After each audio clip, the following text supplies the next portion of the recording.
Aujourd'hui, donc, on est tous réunis là pour parler des psaumes. Et aujourd'hui, moi, je vous propose un petit enseignement, une exhortation sur 3 parties.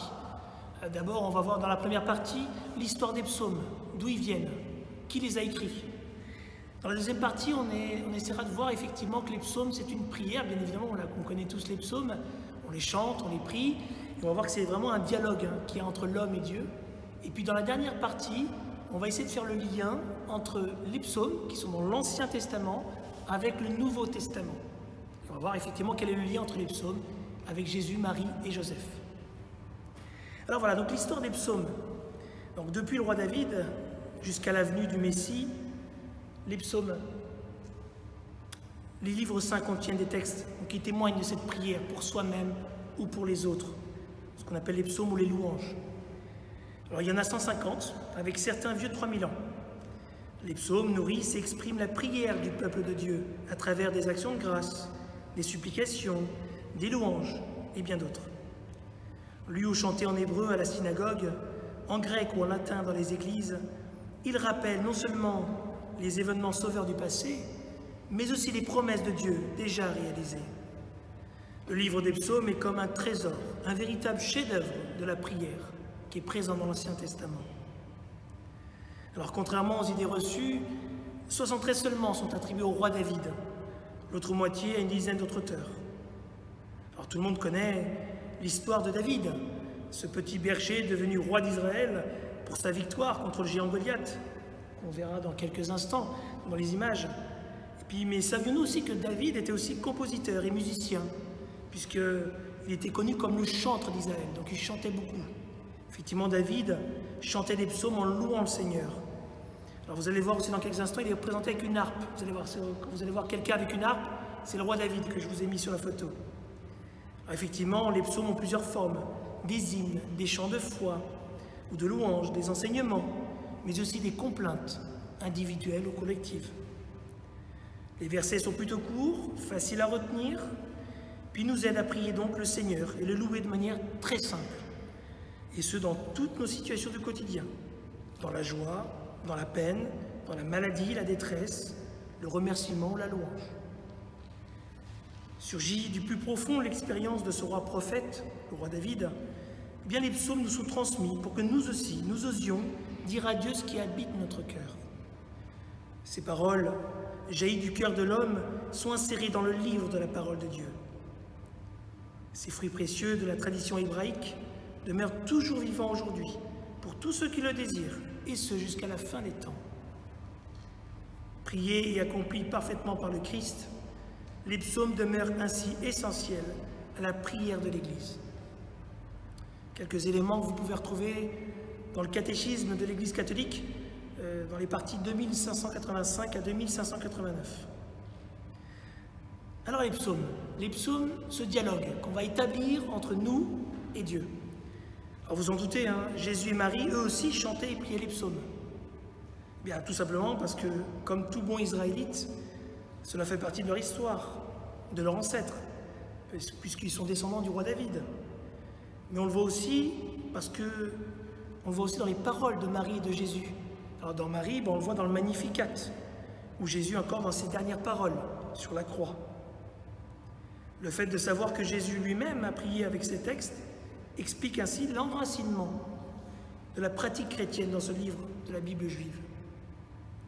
Jésus a prié jusqu'au bout de sa vie, et quelques-unes de ses paroles sur la croix sont en effet tirées des psaumes. Écoutons-les. Mon Dieu, pourquoi m'as-tu abandonné dans le psaume 21. Ou encore, en tes mains, je remets mon esprit, du psaume 30. Oui, donc Jésus, effectivement, cite des versets des psaumes. Il parlait beaucoup avec son Père, il priait, il se confiait dans le secret, dans le silence ou à l'écart. Oui, mes frères et sœurs, car prier, c'est parler avec Dieu, c'est parler avec lui en toute sincérité et à cœur ouvert. Vous savez, le Père nous connaît mieux que personne ici-bas, plus que nos proches, plus que notre meilleur ami, plus que quiconque, et surtout, plus encore que tous ceux qui nous parlent d'astrologie, d'horoscope, de voyance, de cartomancie, de marabout ou de tout autre art divinatoire qui est lié à Satan et non à Dieu.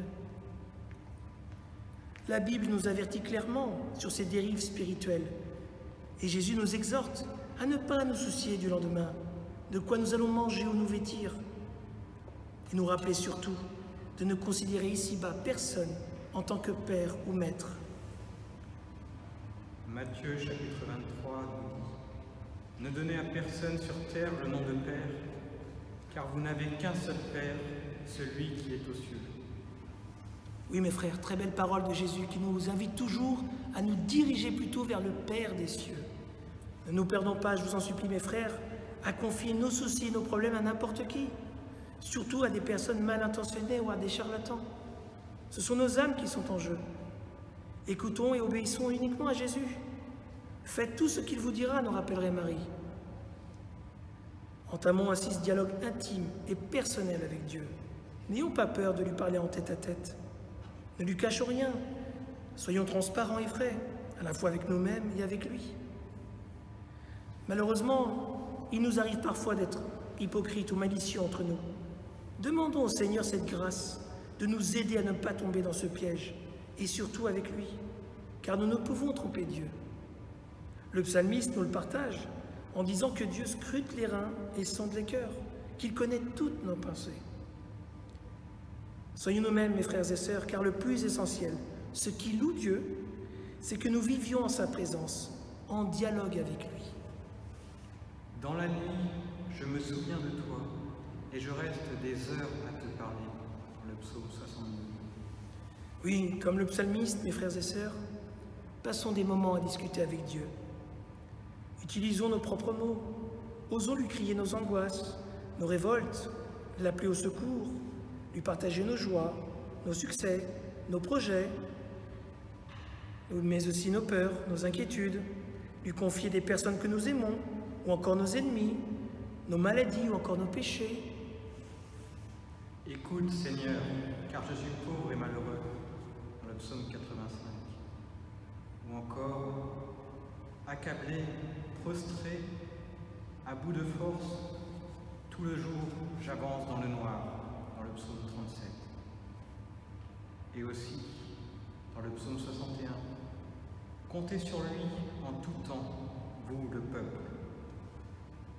Eh bien, on voit bien ce petit verset qui vraiment incite aussi le peuple d'Israël, comptez sur lui, comptez sur le Seigneur. Oui, parce que le Créateur, c'est notre Père, le plus grand des papas. Et n'hésitons pas à l'appeler papa, parce que nous pouvons tout lui dire, mais tout. Qui parmi nous, y compris moi aussi, n'a pas ressenti un poids en moins en se confiant à une personne proche ou de confiance? Eh bien, je vous le dis en vérité, vous vous sentirez encore plus heureux de créer cette même relation avec Dieu lui-même. À la réponse du prêtre pendant la messe, quand il dit « Élevons notre cœur », eh bien, répétons avec foi et courage, nous le tournons vers le Seigneur. À titre personnel, mes frères et sœurs, une chose que j'ai aimée et compris par la prière avec l'aide des psaumes, c'est que par l'épreuve, nous sommes fortifiés par le Seigneur et nous grandissons en sagesse et en patience. Même si cela est difficile, c'est bel et bien en portant notre croix, comme nous le dit Jésus, prendre sa croix chaque jour, que nous nous rapprocherons de Dieu en gardant nos yeux fixés sur lui.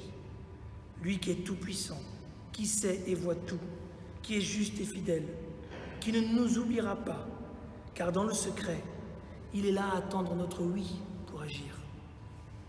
Combien de temps, Seigneur, vas-tu m'oublier? Dans le psaume 12. Et j'espère le Seigneur de toute mon âme. Je l'espère et j'attends sa parole. Du psaume 129. On voit bien que le roi David et d'autres psalmistes attendaient le Seigneur, attendent le Seigneur. Donc il faut qu'on fasse la même chose, espérons dans le Seigneur. Cependant, et moi le premier, ne nous affligeons pas si nous ne recevons pas immédiatement de Dieu ce que nous lui demandons. C'est qu'il veut nous faire plus de bien encore par notre persévérance à demeurer avec lui dans la prière. Il veut que notre désir s'éprouve dans la prière. Dans le psaume 62, Dieu, tu es mon Dieu, je te cherche dès l'aube. Mon âme a soif de toi. Après toi languit ma chair, terre aride, altérée sans eau. Oui, le psalmiste affirme ici par ses paroles que Dieu est. Dieu est amour. Et c'est ainsi comme vous et moi, comme le psalmiste, nous allons entrer dans le mystère de Dieu. Par notre cri de foi ou de liberté, nous deviendrons capables de reconnaître Dieu, même lorsque Dieu ne semble pas nous protéger. Nous serons capables de parler de Dieu parce que nous ne cessons de parler à Dieu même quand Dieu se tait. Nous serons alors nés à notre humanité vraie, celle que désirait notre Créateur à l'origine, un humain en dialogue avec lui. Par la prière, mes frères et sœurs, Dieu nous dispose à recevoir ce qu'il est prêt à nous donner. Et quand Dieu donne, il donne plus que nous attendions. C'est vrai, il n'est pas facile parfois. On ne sait plus quand on ne sait plus de quoi dire à Dieu. La fatigue, le manque de patience, le manque d'inspiration, la colère, la déception, ou encore la lassitude de demander. Mes frères et sœurs, souvent dans nos prières, nous ne demandons pas ce qui est essentiel pour nous. Ce qui est le plus important, hélas, et cela tourne en rond. Si tel est le cas, mes frères et sœurs, ne désespérons pas de supplier Dieu comme le psalmiste. Persévérons et soyons convaincus que Dieu finira par intervenir par une situation ou une personne. À l'image du psalmiste qui nous partage ainsi sa vie spirituelle et qui nous aide à tenir bon et attendre le secours de Dieu. Oui, tu es venu à mon secours. Je crie de joie à l'ombre de tes ailes. Psaume 62. C'est vrai que le psalmiste affirme que en Dieu, nous trouverons le refuge sûr, le pardon et l'écoute. Et il n'y va pas par quatre chemins. Vous le verrez en lisant les psaumes, il y va franchement. Il dit vraiment ce qui se passe, il se plaint, il se confie, il crie au secours. Donc empruntons les mots du psalmiste pour dire ce qui nous ronge à l'intérieur. D'ailleurs, Jésus lui-même nous rappelle qu'il faut le faire. Venez à moi, vous tous qui peinez sous le poids du fardeau, et moi, je vous procurerai le repos, car je suis doux et humble de cœur, et vous trouverez le repos pour votre âme. En Matthieu chapitre 11. Oui, trouvons ainsi en Dieu notre meilleur ami, notre refuge, car il nous a donné son Fils, pour que nous puissions nous appuyer sur lui. C'est par Jésus que nous sommes libérés, pas par un autre homme. Dieu agit par Jésus.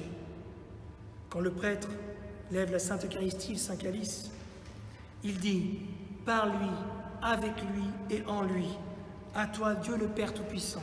Donc effectivement c'est ça, c'est par Jésus, en Jésus et avec Jésus que nous serons changés, lavés et délivrés de tous nos péchés qui nous rongent et qui nous tuent de l'intérieur. Mes frères et sœurs, ne cherchons pas à les enfuir, à les garder secrets, ces péchés. Parce que c'est là qu'est le piège de Satan, pour nous garder dans ses mains ténébreuses. Moins nous confessons nos fautes, moins nous les mettons à la lumière du Christ, et plus le diable, l'adversaire, nous garde en esclavage, pour que nous nous taisions et n'osons pas dénoncer le mal que nous faisons, que nous rencontrons. Jésus n'attend que cela, prendre nos fautes, car nous ne sommes pas faits pour porter cela. Nous avons été créés pour la vie, pour l'amour, et non pour la mort ou le mal. Le mal que nous confessons nous aide à avancer et à comprendre qu'au fond de nous, la vérité, c'est l'amour de Dieu et du prochain. Pensez-vous que l'Écriture dise en vain « Il désire avec jalousie l'Esprit qu'il a mis en vous » Jacques chapitre 4. C'est vrai, mes frères et sœurs, prenons le temps ainsi de faire notre propre examen de conscience, afin de nous débarrasser de nos péchés lors de la confession. Plus nous confessons le mal, moins il aura d'emprise sur nous. C'est pourquoi Satan n'aime pas que nous dénoncions ses œuvres, car il a perdu. Il est maintenant démasqué. Et il fera tout pour nous détourner de la confession, de ce moment de vérité et de rencontre avec la miséricorde du Seigneur. Prenez un exemple. Dans notre quotidien, quand quelqu'un se plaît dans de sales affaires, croyez-vous qu'il veuille être vu ou dénoncé? Non. Comme le psalmiste, moi aussi, mes frères et sœurs, je vous témoigne que j'ai senti une première grande délivrance quand j'ai entamé la discussion avec Dieu à l'aide des psaumes, reconnaissant la détresse du pécheur que je suis. Mais j'ai aussi ressenti une plus grande délivrance dans le sacrement de réconciliation. C'est vrai, prier et parler avec Dieu dans le secret, c'est déjà un bon début. Les confesser publiquement à un prêtre, là c'est encore mieux. Pourquoi? Parce que c'est Jésus qui nous le demande. et il a donné le pouvoir à ses apôtres de remettre les péchés que nous faisons. C'est grâce à Jésus que nous avons le pardon. Il est bien présent avec le prêtre lors de cette confession, croyez-le-moi. Les apôtres du Christ, aujourd'hui, sont représentés par nos prêtres de l'Église catholique. Quand ils pardonnent les prêtres, ils ne pardonnent pas en leur nom, ils vous pardonnent au nom de Jésus. Mes frères et sœurs, ayant passé par des tourments difficiles et des moments très difficiles et compliqués, comme je suppose chacun de vous, je voudrais vous témoigner que la parole et les sacrements ont été les remèdes à ma guérison. Ils le sont toujours. Donc dans la joie comme dans la peine, mes frères et sœurs, gardons très actif ce dialogue avec Dieu. Parlez-lui en tout temps, n'importe quelle heure de la journée. Prions, chantons avec les psaumes pour le louer, le remercier ou l'appeler au secours. Nous apprendrons alors des mots nouveaux. Notre vocabulaire de prière s'élargira et nous serons heureux d'avoir trouvé un meilleur ami, notre meilleur ami, le plus grand des confidents. Dans cette dernière partie, je vais vous montrer le lien qu'il y a entre ces psaumes et le Nouveau Testament. En effet, les Saintes Écritures ont été écrites et transmises par les hommes qui ont été inspirés par l'Esprit du Seigneur, qui nous donne ainsi à tous les paroles de vie, cette nourriture spirituelle que l'homme a besoin pour vivre en paix et heureux. Saint Joseph en est un exemple. L'enfant d'Israël, il était juste et bienheureux, comme le proclame le psaume, et comme le dira plus tard Jésus lorsqu'il bénira son Père, d'avoir révélé cela aux plus petits. Saint Joseph a toujours écouté et mis en œuvre les conseils du Seigneur, car il avait un cœur pur, bon, compatissant, bienfaisant et détaché de l'orgueil. Que ce soit pour ne pas répudier la Vierge Marie, à cause de la grossesse qu'il ne comprenait pas, de quitter son travail et sa maison du jour au lendemain pour s'exiler avec sa femme et protéger l'enfant, pour tenir bon dans le froid, pour trouver un endroit pour la naissance de Jésus, eh bien Saint Joseph participe à l'accomplissement des Saintes Écritures, des promesses de Dieu faites depuis les temps anciens. Tant de sages décisions et conseils reçus de Dieu qu'il a mis lui-même en œuvre et partagé avec son épouse. Écoutons ce que dit le psaume sur le juste. Dans le psaume 36, les lèvres du juste redisent la sagesse et sa bouche énonce le droit. La loi de son Dieu est dans son cœur. Il va sans craindre les faux pas. Voilà ce qui est le juste. C'est vrai que Dieu a voulu s'incarner pour nous rencontrer en personne, pour venir nous aider dans la personne de Jésus, qui veut dire Dieu sauve. L'archange Gabriel a annoncé à Marie que le Fils qu'elle va engendrer sera conçu de l'Esprit Saint, et surtout dont le règne n'aura pas de fin. Ce futur roi d'Israël n'est pas un roi au sens du monde, mais un roi au sens de l'Esprit. Le peuple d'Israël auquel Dieu s'est confié et leur a parlé est maintenant parmi eux pour accomplir les promesses et régner dans le cœur de ses créatures. En naissant dans cette famille humble et pauvre de Nazareth, de la descendance du roi David, Dieu nous montre son humilité et vient nous sauver en appliquant par Jésus ce que lui seul peut faire, c'est-à-dire pardonner, délivrer, guérir et consoler. Jésus est bien le Messie annoncé par ses Écritures, le Sauveur donné pour tout homme, quelle que soit sa couleur, son origine, sa situation, ses problèmes, son passé, ses maladies, ses faiblesses. Jésus nous est donné comme unique maître, unique modèle et unique référence. Il n'y en a pas d'autre. Cet homme sur qui vraiment nous pouvons compter, et de Dieu dit de lui: celui-ci est mon Fils bien-aimé, en qui je trouve ma joie. Écoutez-le. En Matthieu chapitre 17. Mes frères et sœurs, le monde aime citer parfois des paroles d'hommes célèbres. Le monde aime se laisser emporter par des doctrines, des enseignements qui paraissent être bons en surface, mais au fond sont loin du message du Christ. Jésus n'est ni une légende, ni du passé, ni un fou, ni n'ayant jamais existé comme certains le disent. Depuis l'arrivée de Jésus sur terre, Satan et les autres démons tremblent et redoublent d'efforts, car le salut de l'homme appartient à Dieu et à son Christ. Ce sont les paroles de Saint Michel Archange dans le livre de l'Apocalypse. Oui, parce que nous connaissons maintenant la vérité et nous avons reçu ce pouvoir de rejeter et vaincre le mal grâce au Christ. Les paroles du Christ sont éternelles, car il est l'Éternel. Si des paroles d'hommes célèbres sont retenues à travers les âges, pourquoi ne citons-nous pas celles du Christ? Jésus disait « Le ciel et la terre passeront, mes paroles ne passeront pas » dans Matthieu chapitre 24. Si nous faisons des paroles de Jésus les nôtres, mes frères et sœurs, peu à peu notre cœur se nourrira et se remplira de cette eau vive et pure. Nous passerons alors des ténèbres à la lumière. Jésus est bien le Verbe de Dieu. Dieu nous a donné ce qu'il a d'unique, c'est-à-dire sa parole, qui est pleine de vérité, consolation et délivrance, ce qui répond bien à la promesse faite à Israël, Israël qui attendait un Messie, comme suppliait le psalmiste. J'ai vraiment trop souffert, Seigneur, fais-moi vivre selon ta parole, dans le psaume 118. Oui. Jésus, c'est vrai, Isaïe en parle beaucoup parce qu'il raconte toute sa passion. Mais aussi David dans les psaumes. Le roi David a non seulement parlé d'un roi puissant, mais il a aussi énuméré toutes les tortures du Christ.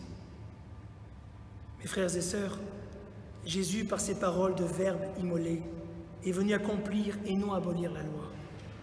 Les saintes écritures, y compris les psaumes, parlaient d'un Messie, d'un serviteur juste, d'un sauveur, d'un modèle pour tous les hommes, pour qu'ils obéissent et reviennent à Dieu, qui est la source, l'origine de la vie, de notre vie. Jésus est venu accomplir les Écritures et en a payé de sa vie pour nous dire la vérité et nous sauver du mal. Écoutons attentivement certains passages des psaumes et rapprochons ces versets de la parole et de la vie du Christ. Dans le psaume 2, il m'a dit, tu es mon fils, moi aujourd'hui je t'ai engendré. Dans le psaume 21, mon Dieu, pourquoi m'as-tu abandonné? Et aussi, il me perce les mains et les pieds, je peux compter tous mes os. Dans le psaume 30, en tes mains, je remets mon esprit. Dans le psaume 40, dans le livre est écrit pour moi ce que tu veux que je fasse. J'annonce la justice dans la grande assemblée. Vois, je ne retiens pas mes lèvres. Seigneur, tu le sais. Dans le psaume 102, car il pardonne toutes tes offenses et te guérit de toute maladie. Dans le psaume 147, il envoie sa parole sur la terre, rapide, son verbe la parcourt. Et enfin, dans le psaume 88, c'est toi qui maîtrises l'orgueil de la mer, quand ses flots se soulèvent, c'est toi qui les apaises. J'aime beaucoup ce dernier verset. Vous savez pourquoi?